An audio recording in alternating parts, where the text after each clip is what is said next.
India में online content और freedom of speech का डिबेट एक बार फिर सुप्रीम कोर्ट के सामने प्रोमिनेंटली आया है। 14 अगस्त 2026 को सुप्रीम कोर्ट ने इंडियाज गॉट लेटेंट कंट्रोवर्सी से कनेक्टेड क्रिमिनल प्रोसीडिंग्स और एफआईआर्स को क्वॉश कर दिया, including proceedings concerning Samay Raina, Ranveer Allahbadia and other social media personalities. Court ने प्रोसीडिंग्स क्लोज करते हुए कंसर्न्ड इंडिविजुअल्स पर 3 लाख ईच रुपीस का एक कॉस्ट भी इम्पोज किया। लेकिन इस डेवलपमेंट को सिर्फ एक सेलिब्रिटी कंट्रोवर्सी के रूप में देखना लीगल पर्सपेक्टिव से इनकम्प्लीट होगा, because of the real issue which is much bigger, and that is freedom of speech की कॉन्स्टिट्यूशनल बाउंड्री क्या है। इंडिया का कॉन्स्टिट्यूशन आर्टिकल 19 सब clause 1 sub clause A citizens को freedom of speech and expression का fundamental right देता है, लेकिन आर्टिकल 19 एब्सोल्यूट राइट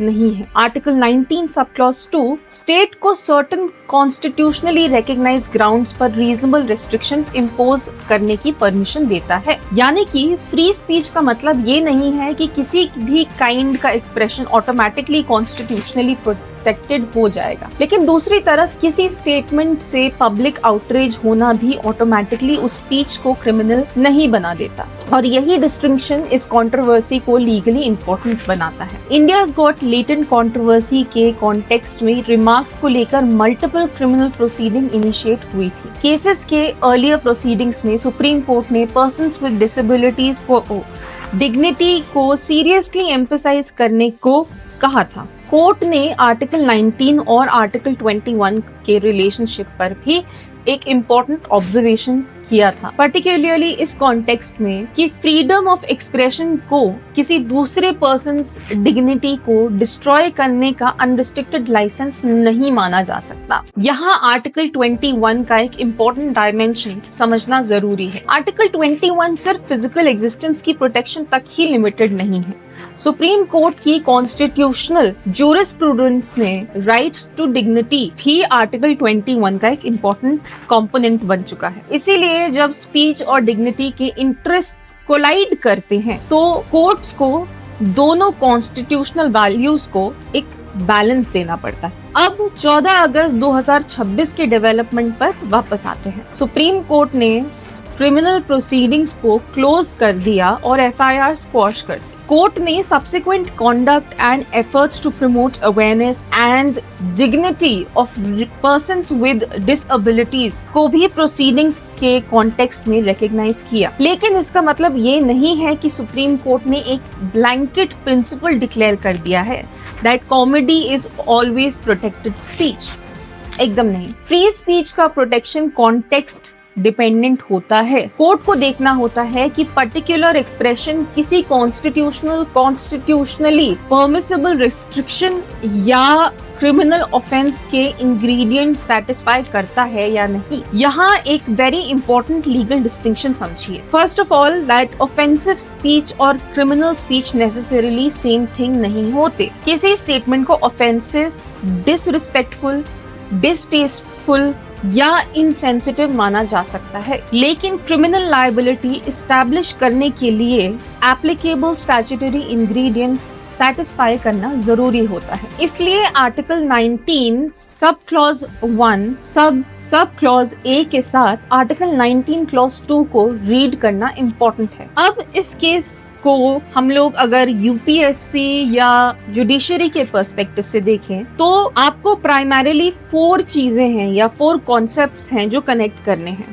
पहला है दैट आर्टिकल 19(1)(a जो है freedom of speech and expression. दूसरा है आर्टिकल 19 क्लॉज 2 जो है रीजनेबल रिस्ट्रिक्शन। तीसरा है article 21 that is right to life and dignity, and fourth is constitutional balancing. अब इस कंट्रोवर्सी ने एक इम्पोर्टेंट इशू हाईलाइट किया दैट डिजिटल प्लेटफॉर्म्स पर स्पीच की रीच क्या होगी, कितनी होगी, कैसे होगी। ट्रेडिशनल मीडिया में एक कंट्रोवर्शियल स्टेटमेंट का इम्पैक्ट केयरफुली लिमिटेड हो सकता था, लेकिन सोशल मीडिया और डिजिटल प्लेटफॉर्म्स पर एक क्लिप सेकेंड्स में मिलियंस ऑफ पीपल तक पहुंच गई। इसीलिए रेगुलेशन और फ्री स्पीच का डिबेट इंक्रीजिंगली कॉम्प्लिकेटेड हो रहा है, और सुप्रीम कोर्ट ने इस मैटर के अर्लियर स्टेजेस में भी ऑनलाइन स्पीच के रेगुलेशन, सेल्फ रेगुलेशन और कॉन्स्टिट्यूशनल सेफगार्ड्स के ब्रॉडर क्वेश्चंस पर डिस्कशन किया था। लेकिन रेगुलेशन का एक कॉन्स्टिट्यूशनल लिमिटेशन भी है। ऐसा रेगुलेटरी फ्रेमवर्क जो ऑनलाइन स्पीच को अननेसेसरीली सप्रेस करे,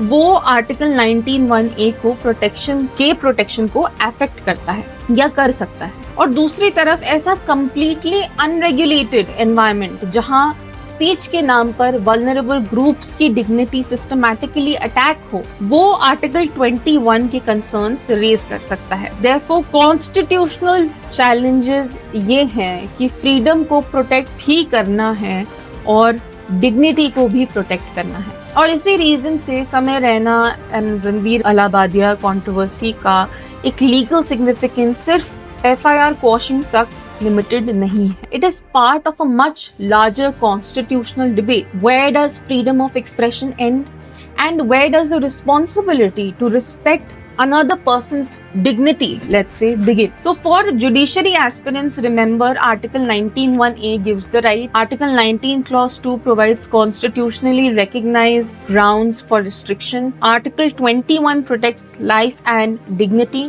and the courts have to maintain a balance between the competing constitutional interests. So the final takeaway is very simple, that free speech is a fundamental right, but it operates within the constitution, and protecting dignity does not mean that every offensive statement automatically becomes a criminal offense.